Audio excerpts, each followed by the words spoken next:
when the indictment came out, I was glad to see that it finally happened. It's just one step in the process, though. It's been a long time coming, but in so many ways, it just marks the beginning. We got to wait for the trial date, wait for the trial, see how that goes, and I know Trump's going to try and delay. Hopefully, he's less successful with that, and we see the results of the trial soon. I know it's really early at this point, but do you think this is an actual step toward some sort of accountability? Absolutely, it's a vital step.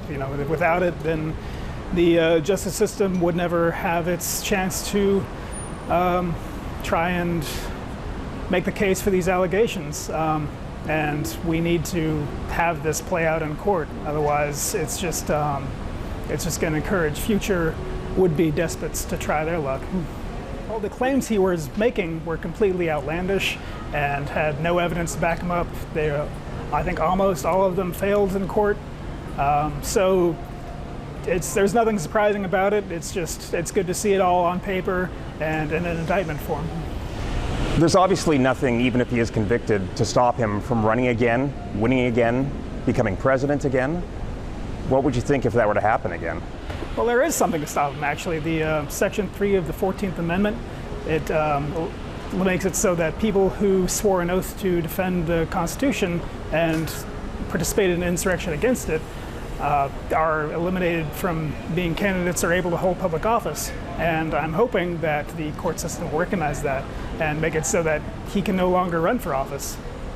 One of the things, in the aftermath of January 6th, when the impeachment trial was underway, Mitch McConnell said he voted against impeachment because he felt that the correct remedy to what the president had done was the courts. So here we are in the courts, and yet most Republicans are standing by Trump. Even the people running against him are, for the most part, standing by him and saying that he's the victim of a witch hunt.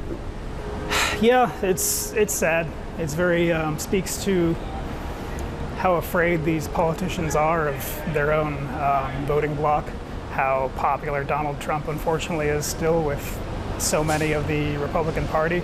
They don't want to alienate that base. They know that they need them in order to win their elections. So they say what they want to hear, and what they want to hear is that Donald Trump did nothing wrong.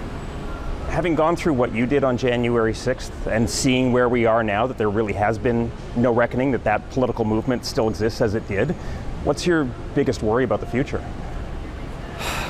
Well, that they'll learn from what they tried to do on January 6th and the months prior, and they'll do a better job of it in the future. That they'll somehow usurp the rightful occupiers of the positions of power and make it so that they can't lose future elections. That would be the worst possible outcome. But we've got lots of people with integrity who hold positions of power and are trying to make it so that that doesn't happen. So I'm hoping that they are successful.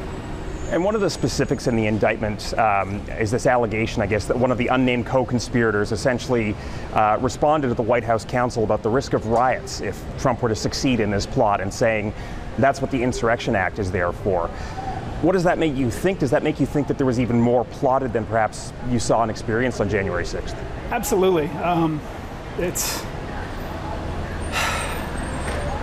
the invoking the Insurrection Act so casually like that is horrifying, and not something that you should treat lightly. And counting on it in such a way is just a naked power grab, or would be if they had a chance to use it that way. And I hope that people who treat it so lightly are never in the position to do so. Maybe as a final thought, obviously we're a long ways off from a trial, from a potential conviction. As the American public watches the back and forth, the sparring, the attempts to rewrite history, what do you want people to remember? That a democracy is only as strong as the people who participate in it. We can't all just be casual observers in this. Everybody has a role to play, whether that's exercising your right to vote. Sadly, there's too many people in this country who don't do that, or whether that's having hard conversations with your family and neighbors about what the Republican Party consists of now, what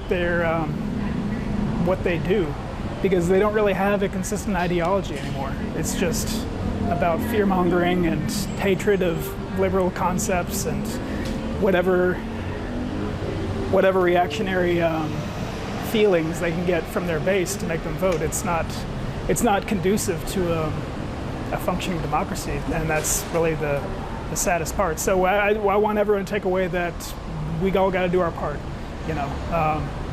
and make sure that we are responsible citizens in our own democracy.